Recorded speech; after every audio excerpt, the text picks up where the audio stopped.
அது ஒரு 20ஆம் நூற்றாண்டினுடைய தொடக்க ஒரு நாட்கள். 1890 வடார்காடு, அப்பொழுது வடார்காடு மாவட்டம், இப்பொழுது வேலூர் மாவட்டம். ஒரு பெண் அமெரிக்காவின் சிகாகோ நகரிலிருந்து அந்த பகுதிக்கு வந்தால் அவருடைய பெற்றோர்கள் அந்த பகுதியிலே போதகர்களாக, பாஸ்டர்ஸாக பணிபுரிந்து கொண்டிருந்தார்கள். மாலை நேரத்திலே பெற்றோரோடு அமர்ந்து அந்த 16 வயது நிரம்பிய அந்த இளம்பெண் தேநீர் அறிந்து கொண்டிருந்தாள். மாலை நேரம் ஒரு பிராமணன் தன்னுடைய நிறை மாத கர்ப்பிணியை அழைத்து கொண்டு வந்தான். அவள் நிறை மாத கர்ப்பிணி பிரசவ வேதனையில் துடித்துக் கொண்டிருந்தார். ஏதாவது செய்யுங்க அப்படின்ட்டு அவர்கிட்ட கேட்கிறான். அவர் சொல்றார், இந்த அவங்க அப்பா சொல்றார், நான் கண்டிப்பா செய்யறேன், மிட்வைஃபரி படிச்சிருக்கேன், நான் கண்டிப்பா உதவி செய்யறேன். நீங்க எப்படி? நாங்கள் ஆச்சாரமான பிராமண குடும்பத்தில் பிறந்தவர்கள், என் மனைவி பெண், நீங்கள் எப்படி பிரசவம் பார்ப்போம்? இவள் பேசிக் கொண்டிருக்கும் பொழுது பிரசவ வேதனையிலே அந்த பெண் இறந்து விடுகிறார். இந்த சின்ன பெண்ணுடைய போதாத நேரம் அன்று மட்டும், அந்த இரவில் மட்டும் இது போன்று 3 இறப்புகளை இளம் பெண்கள் பிரசவ வேதனையில் துடி துடித்து இருப்பதை பார்க்கிறார். தூக்கம் வரல அவளுக்கு. அப்பா தூங்கிட்டு இருக்கார். அப்பாவை எழுப்புகிறார். அப்பா, இந்த மக்கள் ஏன் இவ்வளவு கஷ்டப்படுறாங்க? ஏன் இவ்வளவு கஷ்டப்படுறாங்க? நம்ம ஏதாவது செய்யணுமே. அப்பா சொன்னார், மகளே, இது அவருடைய தலை விதி. நம்ம ஆண்டவரை அறிவிப்போம், அதற்காகத்தான் வந்திருக்கிறோம். அவள் சொன்னா, இல்லை டாடி, ஏதாவது செய்யணும். அடுத்த நாள் காலையிலே தூங்கி எழுந்த உடனே தன்னுடைய தாய் மாமனுக்கு அழைக்கிறாள். மாமா, எனக்காக ஒரு மருத்துவ சீட்டை வாங்கி ஒதுக்கி வையுங்கள், நான் வருகிறேன். 1890 ஒரு ஜூன் மாதம் போல தன்னுடைய சொந்த நாட்டுக்கு செல்கிறார். அமெரிக்கா சிகாகோ நகரில் 16 வயது அந்த நிலைமை பெண் மருத்துவம் படிக்கிறார். 1899 போல அந்த வாக்குல இந்தியாவுக்கு வருகிறாள். அதே வடார்காடு வேலூர் மாவட்டம் வருகிறார். மருத்துவராக பெண்களுக்காக பிரத்யேகமான நடமாடுகின்ற ஒரு படுக்கை அறையுள்ள ஒரு மருத்துவமனை ஆரம்பிக்கிறார். குறிப்பாக எல்லா கிராமங்களுக்கும் அந்த நடமாடுகின்ற அந்த மருத்துவமனை சென்று அவளுக்கு உண்டான எல்லா மருத்துவ வசதிகளும் செய்து தர 1899 ஆரம்பிக்கப்பட்ட அந்த ஒரே ஒரு படுக்கை அறை உள்ள அந்த மருத்துவமனை இன்று ஆள் போல வளர்ந்து தழைத்து கிறிஸ்டியன் மெடிக்கல் காலேஜ் என்று கூட வருகின்ற பல கோடி மக்களுக்கு தன்னுடைய மருத்துவ சேவையை மட்டுமல்ல, அவருடைய விருது வாக்கே பணி ஏற்பதற்கல்ல, பணி புரிய. Not to be minister unto minister. Mark நற்செய்தி 10:45 வார்த்தை.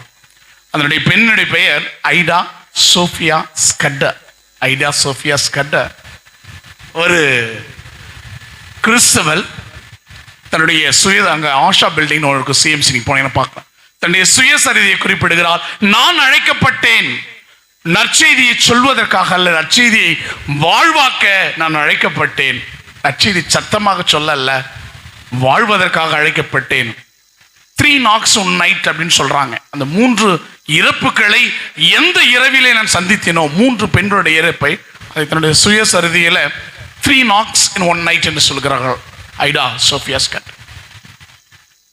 நற்செய்தியை சற்று உறக்க சொல்லி இன்றும் ஆண்டவருடைய மதிப்பீடுகளுக்கு சான்று பகிர்ந்து கொண்டிருக்கிறது இந்த கிறிஸ்டியன் மெடிக்கல் காலேஜ்.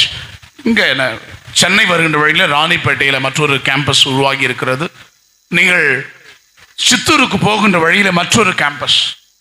இன்று ஏறக்குறைய 86 ஸ்பெஷாலிட்டிஸ் ஒரே ஒரு படுக்கை அறை உள்ள நெஃப்ராலஜி, கார்டியாலஜி, சைக்கியாட்ரி, ஆன்காலஜி என்று 86 ஸ்பெஷாலிட்டி. ஒரு நாளைக்கு ஏறக்குறைய 15,000 அப்ராக்சிமேட், கிட்டத்தட்ட அத்தனை பேர் வருகிறார்கள். ஆண்டவருடைய வார்த்தை சற்று உறக்க சொல்லப்படுகிறது. வெறும் வார்த்தையால் மட்டுமல்ல, வாழ்வாலும். ஒரே ஒரு பெண் ஐடா சோஃபியா ஸ்கட்டர் தன்னுடைய 96 வயதுல கொடைக்கானலே இறந்து போனார்கள். எனக்கு பாசமுள்ள அன்பு தந்தையர்களே, அன்பு இறை மக்களே, நற்செய்தியின் தூதுவராக இருந்த புனித அந்தோணியார் என்ற தலைப்பிலே சிந்திக்க நாம் அழைக்கப்பட்டிருக்கிறோம். முதல் வாசகமும் சரி, நற்செய்தியும் சரி, மிக அழகாக தரப்பட்டிருக்கிறது. ஒரு அகஸ்தீனின் துறவியாக தொடங்கிய அந்தோணியார் மூடிய மடத்திலே எனக்கு வாழ்க்கை இல்லை, நான் வெளியே செல்ல வேண்டும் என்று பிரான்சிஸ்கன் சபையை தேர்ந்தெடுக்கிறார். பிறகு அங்கு கூட அவருக்கு ஆசை, மொராக்கோ நகருக்கு நான் செல்ல வேண்டும், அங்க எல்லாருமே இஸ்லாமியர்கள், அந்த நகருக்கு செல்ல வேண்டும், ஆண்டவருடைய நற்செய்தியை பறைசாற்ற வேண்டும் போற முயற்சி செய்கிறார். முடியல. கப்பலிலே அவர் உடல்நலம் குறைவுபடுகிறது, மீண்டும் வருகிறார். ஆனால் அந்த ஒரு ஆசை, நற்செய்தியை உறக்க சொல்ல வேண்டும் என்ற அந்த உத்வேகமும் ஆசையும் கடைசி வரைக்கும் மனசு. இன்னைக்கு என்னோட ஒரு சின்ன ஒரு விவிலிய ஒரு ஆராய்ச்சி, சின்ன ஒரு ஆராய்ச்சி, முதல் வாசகத்தையும் நற்செய்தியும். விவிலியத்திலே பல பேர் அழைக்கப்படுகிறார்கள் நற்செய்தி சொல்வதற்காக. அவர்கள் வாழ்வையும் நமது புனித அந்தோணிய வாழ்வையும் மையப்படுத்தி எனக்கு என்ன ஆண்டவர் சொல்ல ஆசைப்படுகிறார் என்பதை உங்களுக்கு சொல்லி ரத்தின சுருக்கமாக முடிக்க முயற்சி செய்கிறேன். முடிச்சேன், கவலைப்படாதீங்க. ஒரு மாதிரி தான் பார்க்குறீங்க, ஒரு சைஸாக தாங்க, நான் பிரசங்கத்தை முடிக்க மாட்டோம். எடுத்துக்கொள்ளுங்க. விடுதலை பயணம் 3வது அதிகாரம் 4வது அதிகாரம், நீதி தலைவர்கள் 6வது அதிகாரம், எஸ்ஐயா 6வது அதிகாரம், இன்றைய முதல் வாசகம் எரேமியா முதல் அதிகாரம், லூக்கா நற்செய்தி 1வது அதிகாரம், இன்றைக்கு வாசிக்கப்பட்ட மார்க்கு நற்செய்தி 3வது அதிகாரம், அதனை போன்ற லூக்கா நற்செய்தி 5வது அதிகாரம். ஒரு 6 பேருடைய அழைப்பு எப்படி இருந்தது என்பதை கொஞ்சம் அலசி பார்ப்போம். கொஞ்சம் என் கூட பயணித்தீர்கள் என்றால் கொஞ்சம் புரியும் உங்களுக்கு. ஒரு சினிமா போல இருக்கும், நம்ம சினி காட்சி போல. முதல் காட்சி அழைப்பு. விடுதலை பயணம் 3வது அதிகாரத்தில், மோசே நீ இருக்கின்ற இடம் புனிதமான இடம், உன் மிதியடி அவிழ்த்து வைத்து விட்டு வா. அழைப்பு மோசேவுக்கு தரப்படுகிறது. எசாயா, நீதி தலைவர்கள் 6வது அதிகாரம், கிதையோன் ஒரு வீரன், அவனுக்கு அழைப்பு தரப்படுகிறது. 6வது அதிகாரம் 6வது வார்த்தை, வலிமை மிக்க வீரனே வா, ஆண்டவர் அழைக்கிறார். எஸ்ஐயா 6வது அதிகாரம் 10வது வார்த்தை, யாரை நான் அனுப்புவேன், என் பணிக்காக எவன் செல்வான் என்று என் தலைவனுடைய குரல் என் காதில் ஒலித்தது. அழைப்பு அவருக்கு தான். எரேமியா ரொம்ப அழகான வார்த்தை, 1வது அதிகாரம் 4வது வார்த்தை, தாயின் கருவில் நீர் உருவாகும் முன்னரே நான் உன்னை தேர்ந்தெடுத்தேன். லூக்கா நற்செய்தி 1வது அதிகாரம் 29க்கு மேல, அருள் நிறைந்து பெற்றவளை வாழ்க, ஆண்டவர் உன்னோடு இருக்கிறார்.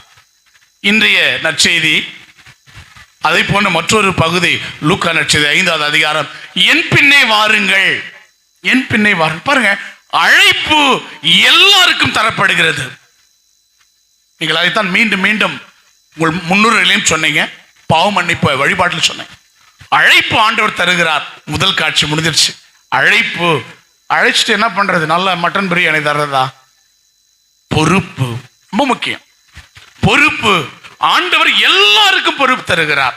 பாருங்க, மோசே என்ன பொறுப்பு தர்றார் ஆண்டவர்?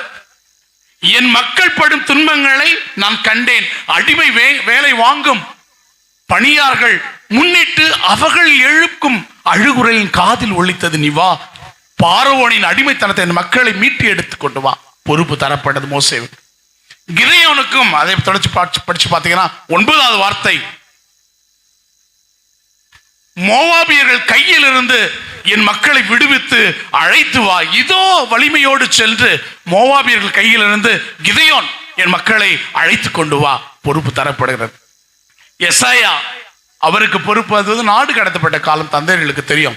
பாபிலோனிலே நாடு கடத்தப்பட்டு எல்லாவற்றையும் இழந்து, கோவிலை, பலியை, தன்னுடைய சொந்த மண்ணை இழந்து வலியோடு வாழ்ந்து கொண்டிருக்கிறார்கள். அவர்கள் கண்ணிருந்தும் காண்பதில்லை, காதிருந்தும் கேட்பதில்லை, எல்லாவற்றையும் மறந்து விட்டார்கள். ஆறுதலின் செய்தியை சொல், மெசேஜ் ஆஃப் ஹோப். அந்த மக்களுக்கு ஆறுதலின் செய்தியை சொல் என்று ஆண்டவர் பணிக்கிறார் எசாயாவுக்கு. எரேமியாவுக்கு வாசிக்கப்பட்ட வாசகம் 10வது வார்த்தை, அவிழ்க்கவும் கட்டவும் பிடுங்கவும் நடவும். இறைவாக்கினனாக, supervisor, I appoint you as a supervisor to my people.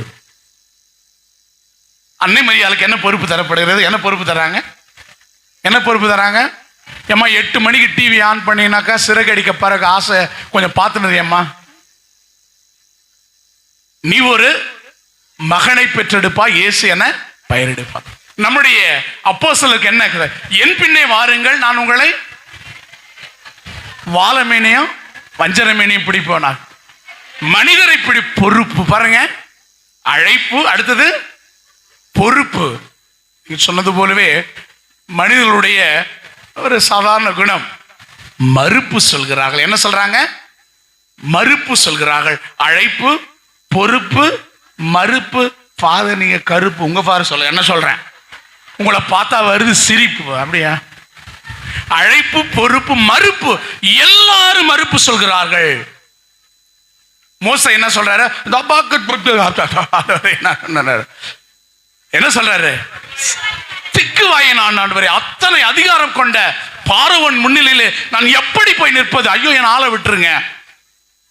என்னுடைய மாமனார் இத்திரையா இருக்கிறாரு, அவருக்கு 7 பொண்ணு இருக்குது, முதல் பொண்ணை கரெக்ட் பண்ணிக்கிறேன், இன்னும் 6 பொண்ணு வெயிட்டிங், விட்டுருங்க. மறுப்பு சொல்கிறார். கிதெயோன் மறுப்பு சொல்கிறார். மனாசே குடும்பத்திலே, குலத்திலே கேடு கட்ட நலிந்த குடும்பம் என்னுடைய குடும்பம். எனக்கு நாங்க சக்தி வாய்ந்த குடும்பம் இல்ல, எங்களுக்கு செல்வாக்கு இல்ல, நலிந்து போன குடும்பம், அதனால நீங்க வேலையை பாருங்க, வேலையை பாருங்க. மறுப்பு சொல்கிறார் கிதெயோன். எசையா என்ன மறுப்பு சொல்கிறார்? எசையா மறுப்பு சொல்கிறாரு, 6 மாசம் ஆச்சு பல்லு வேலைக்கு. என்ன சொல்றாரு? அசுத்த உதடுகளை கொண்டவன், அசுத்த உதடுகளை கொண்டவன். பாருங்க என்ன உடனே டெக்னிக்கா அடிக்கிறாங்க பாரு. எந்த பணியை சொல்றாரோ அதற்கு ஏத்த மாதிரி என்ன சொல்றாங்க? ஏன்டா நேத்து படிக்கல, தலைவலி ஃபாதர். அது மாதிரி ஆறுதலின் செய்தியை சொல் அப்படின்னு சொல்றாரு ஆண்டவர். ஆனா அவரு என்ன சொல்றாரு? நான் என்ன ஆறுதலின் செய்தி சொல்றதுன்னா அது என் வாய் என்ன வாய்? வாயை திறந்தாலே கிரீன் வேர்ட்ஸ் தான் வரும். கிரீன் வேர்ட்ஸ் என்னன்னு தெரியும் உங்களுக்கு? பச்சை பச்சையா தான் நான் பேசுவேன். நான் போய் எப்படி ஆறுதலின் செய்தியை சொல்வது? முடியாது. எரேமியா என்ன சொல்றாரு? உன்னை மேற்பார்வையாளனாக ஏற்படுத்துன்னு சொல்றாரு. ஆனா அவரு என்ன மறுப்பு சொல்றாரு? இப்பதான் ஏன் ஜட்டி போட்டு நடக்கிறேன் நான், என்ன சிறு பிள்ளை நானே, என்னமா சிறு பிள்ளை நானே, என்ன போய் அதெல்லாம் ஆகாது, வேலையை பார், வேலையை பார். அன்னை மரியாதை என்ன மறுப்பு சொல்றாங்க? எதனா கிரெயின் இருக்குதா உனக்கு? உனக்கு கல்யாணமே முடிக்கல, அதுக்கு என்ன பண்ண சொல்ற? கன்னி ஆயிட்டே நானே. நம்முடைய அப்போஸ்தலர் என்ன சொல், நம்முடைய பேதுரு என்ன சொல்றாரு? என்ன மறுப்பு சொல்றாரு? ஐயோ ஆண்டவரே, எங்க மாமியாருக்கு கொரோனா ஜுரம், தயவுசெய்து நான் போய் அவங்களுக்கு கொஞ்சம் டேப்லெட்டும் கொஞ்சம் மட்டன் சூப்பும் வாங்கி தரணும், ஆளை விடுங்க, ரொம்ப ஜுரம் எங்க மாமியாருக்கு. என்ன மறுப்பு சொல்றாரு? நான் பாவி, என்னை விட்டுருங்க, என்னை விட்டுருங்க. பாருங்க, அழைப்பு, பொறுப்பு, மறுப்பு, எல்லாரும் எல்லாரும் மறுப்பு சொல்கிறார். ஆனா சொன்ன போல ஆண்டவர் விடுத்த அழைப்பையும் கொடுத்த கொடையும் திரும்ப வாங்க மாட்டார். அடையாளம் தருகிறார். அதான் அழகு. அடையாளம் தருகிறார், எல்லாருக்கும் அடையாளம் தருகிறார். விடுதலை பயணம் 4வது அதிகாரத்தை படிச்சு பாருங்க. மோசே சொல்றாரு, நான் எனக்கு திக்குவாய். உடனே மோசே உன் கையில என்ன வச்சுட்டு இருக்க? என்ன சொல்ற? ஆண்டவர் லேட்டஸ்ட் ஆப்பிள் போன் வச்சுக்கிறேன். ஆண்டவரே என்ன பொண்ணு என்ன வச்சுக்குது? தூக்கி போடு. என்னாச்சு? ஐயோ ஆண்டவரே, பெரிய இப்படி. அப்ப கூட மோசேவுக்கு இஸ் நாட் கன்வின்ஸ்ட். இல்ல ஆண்டவர், என்னால் முடியாது. உன் கைகளை உன் அங்கியில் இடு. உள்ள இடுறார். வெளியே எடுத்தவனே வெண்குசம். ஐயோ ஆண்டவரே, இப்படி ஆயிடுச்சு. சரியாயிடுச்சு. ஆண்டவர் நான் இருக்கிறேன், நீ போ, நான் பார்த்துக்கிறேன். என் பெயரால் போகிறாய், I will take care, you go. தைரியமா போ. கிதெயோன் நலிந்த குடும்பம் மறுப்பு சொல்றார். ஆண்டவர் சொல்றார், வானத்தை சொல்றார், போயிட்டு நல்ல ஒரு மட்டனை பிடிச்சிடும், ஒரு ஆடை வெட்டி நல்ல குழம்பு வச்சு உங்களை போல ஒரு மட்டன் 85 வாங்கிட்டு வர்றாரு. கொஞ்சம் சோறு, அப்பம் சுட்டு பாறையிலே கொட்டுகிறார். ஆண்டவரின் தூதர் கைகளை நீட்டுகிறார். நெருப்பு வந்து அந்த குழம்பையும் அந்த அப்பத்தையும் சுட்டரித்து விடுகிறது. நான் உன் கூட இருக்கிறேன். நீ செல்வாக்கு இல்லாத குடும்பத்தில் பிறக்கலாம், நலிந்த குடும்பத்தில் இருக்கலாம், அதெல்லாம் பத்தி கவலைப்படாத, நான் உன்னோட இருக்க, தைரியமா. அடுத்தது நம்ம யார்? அடுத்தது கரெக்டாக கதையில கரெக்டாக பாக்குறேன். எஸ்ஐயா. எஸ்ஐயா என்ன சொன்னாரு? பல்லு விளக்க ரொம்ப நாளாயிடுச்சு. உடனே ஆண்டவர் பக்கத்துல இருந்த நீல்கிரிஸ்ல போயிட்டு ஒரு ஓரல் பி டூத் பிரஷ் வாங்கிட்டு வாயை தர. ஆண்டவர் என் உதடுகளை எரியும் எரியும் நெருப்பால் தொட்டார். இதோ உன் குற்றப்பழி உன்னிடமிருந்து அகன்றது. போ, நான் சொன்ன செயலை செய்ய, ஆறுதலின் செய்தியை மக்களுக்கு சொல், அதுதான் உனக்கப்பட்ட. நீ என்ன சொன்னாலும் கேட்க மாட்டோம். போ. அடுத்து எரேமியாவுக்கு என்ன சொல்றாரு? யாருன்னா சொன்னீங்கன்னாக்கா பரிசு தர, என் அக்கௌண்ட்ல இல்லை, உங்க பங்கு சமையல் அக்கௌண்ட்ல ஒரு பரிசு. எரேமியாவுக்கு என்ன அடையாளம் யாருன்னு தெரியுமா? 2 அடையாளம், ஒரே ஒரு அடையாளம் மட்டும் சொல்றேன். என்ன சொல்றாரு? சரிம்மா வாங்கிக்கம்மா அவரோட. கண்களை மூட சொல்றாரு. கண்களை மூடுறாரு. எரேமியா நல்லா தூங்குறாரு. ஒரு எரேமியா, நீ கனவில் என்ன காண்கிறாய்? என்ன ஆண்டவர்கிட்ட கேட்டு நான் வேற மாதிரி சொல்லிப்பேன். ஆண்டவரே, இப்பதான் ஆண்டவரே கீர்த்தி சிறுவை சொல்ற ஒரு டூயிட் பண்ணலாம் ரெடி ஆயிடுகிறேன். ஆனா எரேமியா என்ன சொல்கிறார்? வாதுமை மரத்தை பார்க்கிறேன். வாதுமை மரம் என்ன மரம்? பாதாம் மரம். என்ன மரமா? பாதாம் மரம். பாதாம் மரம் பார்த்துக்கிறீங்களா? பசுமையாக இருக்கும், விழிப்பாக இருக்கும்.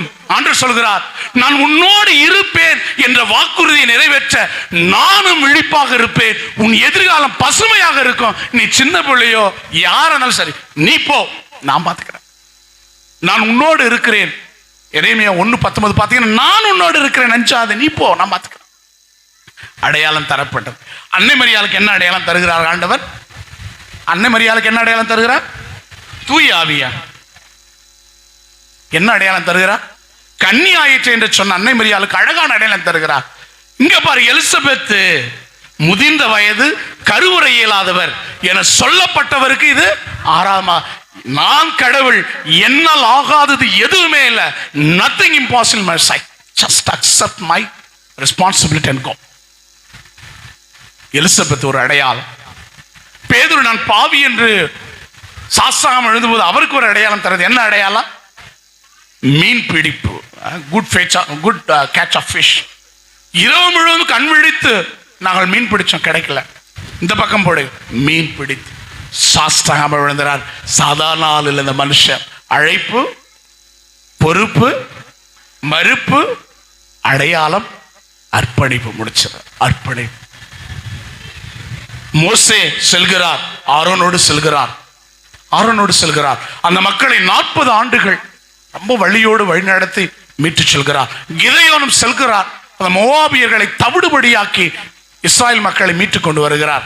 எசாயா, கேஷிவாசியின் தம்பி எசாயா அழகாக செல்கிறார். போயிட்டு ஆறுதலின் செய்தி ரொம்ப அழகா சொல்றார். எசாயா 43வது அதிகாரம் ரொம்ப அழகான வார்த்தை. அஞ்சாதே, நான் உன் கடவுள். நீ ஆறுகள் வழியாக நடந்து சொல்வாய். இப்படி கஷ்டப்படுற, கவலைப்படாத. நெருப்பின் வழியாக நடந்து சொல்வாய். நெருப்பு மேல நான் உன்னோடு இருக்கிறேன். ஏ மேஜர் கொடுங்க. ஏ, நான் உன்னோடு இருக்கிறேன், கவலைப்படாத. நெருப்பு இருக்கும், தண்ணீர் இருக்கும். நாடு கடத்தப்பட்டு கஷ்டப்படுறீங்க, கவலைப்படாதீங்க. ஏ ஏ ஏ கடல் கடந்து சென்றாலும் தீ நடுவே. அந்த மக்களை பார்த்து, தேவனின் பார்வையில் நீ மதிப்புள்ளவன், பொன்வில்லை. நீ இந்த நேரத்துல நாடு கடத்தப்பட்டிருக்கிற, கஷ்டப்படுற, வேதனைப்படுற, கவலைப்படுற, எல்லாமே முடிவுக்கு வரும். ஆறுதல் செய்தி சொல்லுகிறார். எஸ்ஐயா 66:13. டி கொடுங்க. D major. அழகா ஒரு பாட்டு பாடவல்ல. ஒரு தாய் தேற்றுவது போல் என்னை நான் மார்போடு உன்னை அணைத்துக் கொள்வேன். இந்த வலிகள் போகும், எல்லாமே போயிடும். எஸ்ஐயா 66:13. உன்னுடைய கண்ணீரின் நாட்கள் முடிந்து போயிற்று. உன்னுடைய வலியின் நாட்கள் முடிந்து போயிற்று. உனது சூரியன் உதிக்கும்.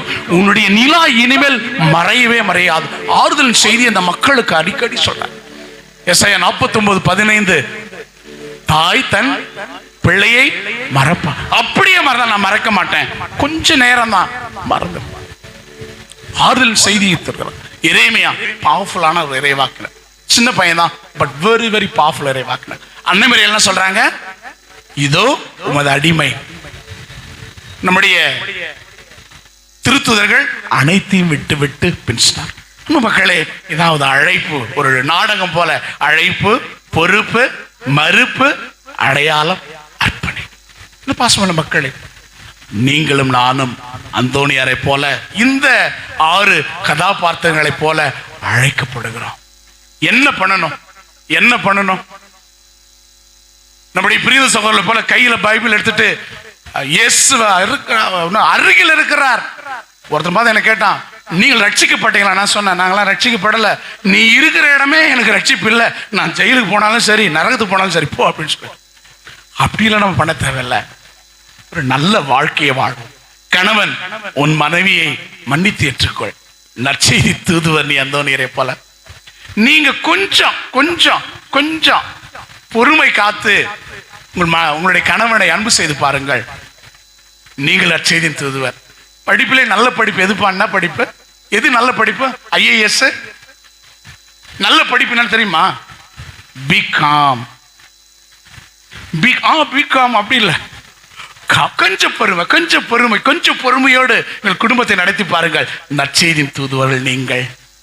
சரிங்களா? எனது வயது வந்த அன்பு அழகிகளே, பாடகிகளே, கொஞ்சம் உங்க செல்போனை கொஞ்சம் ஓரமா தூக்கி வச்சுட்டு கொஞ்சம் ஆண்டவர்கிட்ட நெருங்கி வந்து பாருங்க. நீங்கள் நற்செய்தியின் தூதுவர்கள். அன்னைக்கு GKM காலில் தான் சொன்னேன். என்னம்மா வச்சிருக்கீங்க? என்ன ஆப் வச்சிருக்கிற நீ? இன்ஸ்டாகிராம்? தயவுசெய்து எனக்கு மட்டும் கொடு, மற்ற சாமியார்கள் எனக்கு மட்டும் கொடு. அம்மா நீ நம்ம ஃபேஸ்புக் வச்சுக்கிறியா? நீ வச்சிருக்கியாம்மா ஃபேஸ்புக்? எனக்கு மட்டும் கொடு. நிறைய ஆப் வச்சிருப்பீங்க. நான் ஒரு ஆப் சொல்றேன், இந்த ஆப்பை இறக்கி வச்சிடுங்க. எந்த பிரச்சனையுமே வராது உங்க குடும்பத்தில். சூப்பரான ஆப். நேர மாதா எனக்கு கனவுல வந்து சொன்னாங்க, அந்த ஆப் தயவுசெய்து பூசு முடிஞ்சவனே ஒவ்வொரு 2 லட்சம் கொடுத்து அந்த ஆப் வாங்கிக்கோங்க. என்ன ஆப் தெரியுமா? சுவிட்ச் ஆப். பல குடும்பங்களில் இந்த அலைபேசியும் தொல்லைக்காட்சியையும் நீங்க கொஞ்சம் ஆஃப் பண்ணி வச்சிருந்தாங்களே. நற்செய்தியின் தூதுவர்கள். உங்கள் பிள்ளைகளை ஆண்டவருக்கு ஏற்ற முறையில் தெய்வ பயத்தோடு வளர்த்தினீர்களா? நீங்கள் நற்செய்தியின் தூதுவர்கள். உங்களுக்கு கொடுக்கப்பட்ட அழைப்பு அதான், வேற ஒண்ணுமே இல்லை. உங்களுக்கு கொடுக்கப்பட்ட தலையான அழைப்பு உங்கள் பிள்ளை செல்வங்களை ஆண்டவருக்கு ஏற்ற முறையில், எபேசியர் 6:4 ரொம்ப அழகான, ஆண்டவருக்கு ஏற்ற முறையிலே கண்டித்து திருத்து தெய்வ பயத்தோடு வளரணும். அதுதான் நற்செய்தி. நினைப்பது போல நற்செய்தி போல அன்னை தெரேசா போல உங்களால் அவ்வளவு பெரிய காரியங்கள் எல்லாம் செய்ய முடியாது. ஒரு சின்ன சின்ன காரியங்களை ஆண்டவருக்கு தரும்பொழுது பெரிய நற்செய்தியின் தூதுவர்கள். இந்த இடத்துல கோயில் கண்டு ரொம்ப ஆசைப்படுறார் ஃபாதர் பேசிட்டு இருந்தார். ஆண்டவருக்கு தரும் பொழுது அது ஒரு நற்செய்தியின் தூதுவராக இருக்கீங்க அந்தோனியர் போல. எங்க ஊர் பக்கம் அந்த பாட்டெல்லாம் நாங்கள் பாட சொல்லுவேன். மைனர் கொடுங்க, அந்த பாட்டெல்லாம் பாடனாக்க நான் எடுத்து சொல்லிடுவேன். ஏன்னா அதெல்லாம் பொய். பொண்ணும் பொருளும் இல்லை என்னிடத்தில், பொய் பொய் பொய். கையில் 6 வளையல், காதுல 8 கிலோத்துல தங்கம். உன்னிடத்தில் என்னை கொடுத்தேன். உன்னை வச்சு நீ என்ன பண்றது? உன் பொண்டாட்டியே உன்னை வச்சுனே இல்லை, நான் என்ன பண்றது? அப்புறம் ஒரு பாட்டு பாடுவீங்க, எல்லாம் கொண்டோ என்னத்த கொண்டு வந்தீங்க, என்னத்த கொண்டு வந்தீங்க. ஏழைகளுக்கும் மற்றவர்களுக்கும் கொடுத்து பாருங்க நற்செய்தியின் தூதுவர்கள். சின்ன சின்ன காரியங்கள் தான். அதை நீங்கள் வாஞ்சையோடு செய்யும் பொழுது அந்தோனியாரை போல நீங்களும் நற்செய்தியின் தூதுவர்கள். சாக்கு போக்கு சொல்வதை நேரம் இல்லை, பைபிள் படிக்கிறது நேரம் இல்லை, சாக்கு போக்கு சொல்வதை விட்டு ஆண்டவரிடம் நெருங்கி வந்து உங்கள் குடும்பத்தோடு ஜெபித்து பாருங்கள். நீங்கள் நற்செய்தியின் தூதுவர்கள். இந்த பாசமுள்ள மக்களே, யோசிப்போம். ஆண்டவர் அழைப்பு தந்திருக்கிறார் உங்களுக்கும் எங்களுக்கும். பொது குருத்துவம், மேலான பணி உணர்ந்து கொள்ளுங்கள். எல்லா சாக்கு போக்குகளை தள்ளி வைத்து விட்டு ஆண்டவர் காரியத்துக்கு முக்கியம் தந்து பிள்ளை வளர்ப்பிள்ளை கவனம் செலுத்தி வாழ்ந்து பாருங்கள். ஒரு நல்ல வாழ்க்கையை வாழ்ந்து பாருங்கள். நீங்கள் தான் உண்மையான நற்செய்தியின் தூதுவர்கள். நற்செய்தியை வாழ்வியலாக்கம் செய்பவர்கள் நீங்க தான். DKM காலனியில் இதே தான் சொன்னேன். அதனால எங்க ரெக்டரும் நம்பிக்கையார் பேரெடுத்தாந்தே கொஞ்சம் பொறுத்துக்குங்க. இதோட முடிச்சிடும், அதுக்கு மேலே போகணும், லென்த் ரொம்ப அதிகமாயிடுச்சு. விளக்கு, நீங்கள் எல்லாம் விளக்கு, ஆண்டவர் அதான சொல்றாரு, நீங்கள் மண்ணுலகிற்கு ஒளியாக விளக்காக இருக்கிறீர்கள். விளக்குனா என்ன? விளக்குனா என்ன? லைட். ஓகே, சரி. விளக்கு எரிய என்ன வேணும்? என்னதான் வேணும்? என்ன வேணும்? என்னதான் வேணும்? எண்ணெய் வேண்டும், அப்புறம் திரி வேண்டும். என்ன திரி வேணும்? அப்புறம் பத்தி போயிட்டு அந்த பழக்கெல்லாம் இல்லைம்மா. நெருப்பு வேண்டும், தீ வேண்டும், கொஞ்சம் வேகமா சொன்னீங்கன்னா முடிச்சிடும், இல்லைன்னா 2 மணி நேரம் இழுப்பேன். சொல்லுங்க பார்க்கலாம், 3 சொல்லுங்க. எண்ணெய் திரி தீ. தீ சொல்லுங்க, சொல்லுங்க பார்க்கலாம். எண்ணெய் திரி, எண்ணெய் திரி. புரியல? என்னை திருத்தி, என்னை திருத்தி, என்னை முறுக்கி, என்னை பிசைந்து, என்னுடைய தேவையற்ற காரியங்கள் மேல் உள்ள ஈடுபாட்டை எல்லாம் பிசைந்து முறுக்கி எடுத்து வைத்து விட்டு என்னை தியாகம் செய்யும் பொழுது என்னுடைய பிள்ளைகளுக்கு, என்னோடு இருக்கின்ற சக மனிதர்களுக்கு, மற்ற மதத்தை சார்ந்த மனிதர்களுக்கு நான் எப்படி இருப்பேன்? ஒளியாக, விளக்காக இருப்பீங்க. தயவுகூர்ந்து விளக்காக இருங்கள். நீங்களும் நானும் நற்செய்தி தூதுவர்கள். கடவுள் உங்களை ஆசீர்வதிக்க